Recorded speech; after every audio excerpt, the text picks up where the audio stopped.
Assalamualaikum. Hari ni Cik Ani nak berkongsi cara Cik Ani buat kuih takoh. Ramai yang salah faham ya. Dia tengok bekas pak segi, dia kata tu kuih tepung pelita.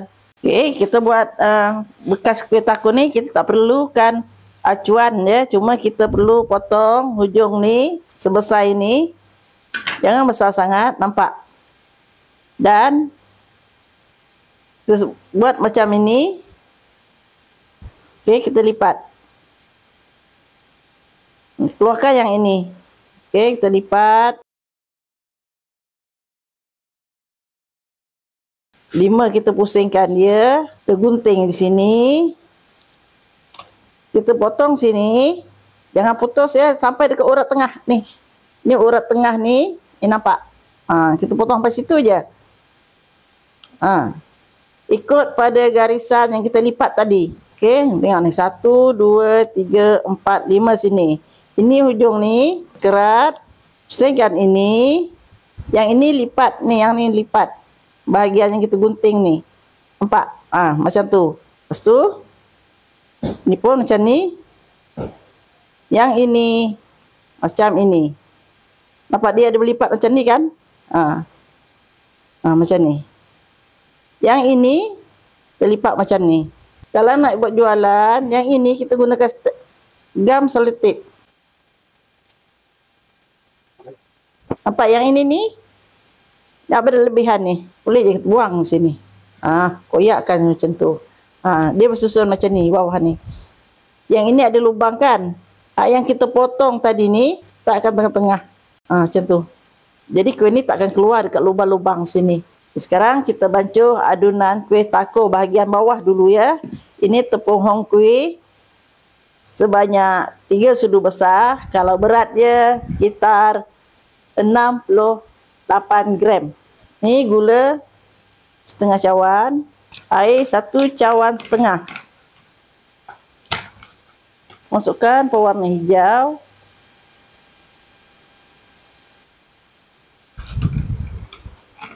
Perisa pandan.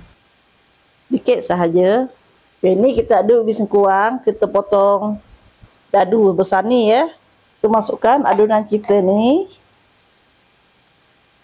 Kita masak sehingga dia meletup-letup ya. Baru kita masukkan ubi sengkuang.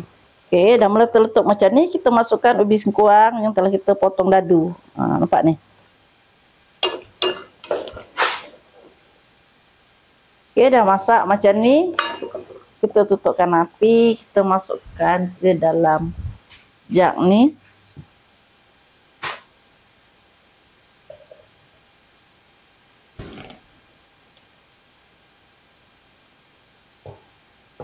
Kita masukkan. Bismillahirrahmanirrahim.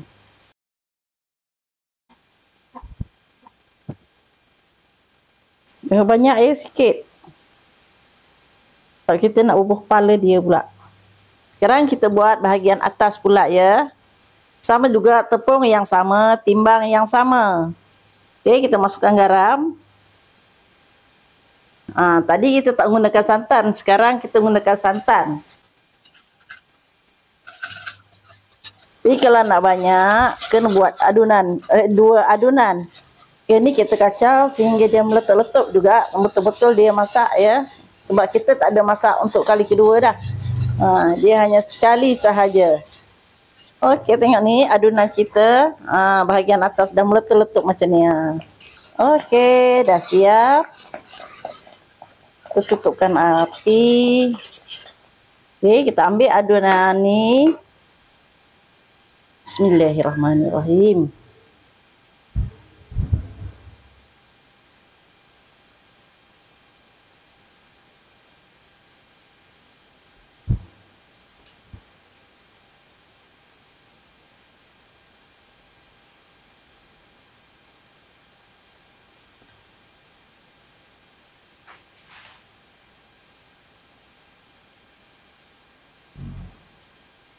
Okey, dah siap ya.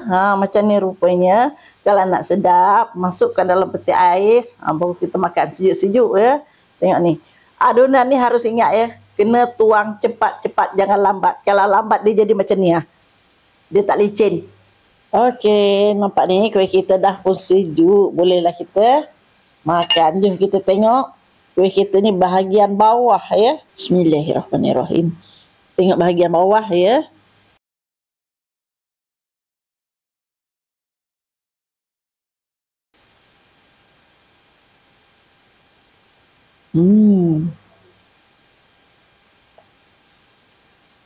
Selamat mencuba ya.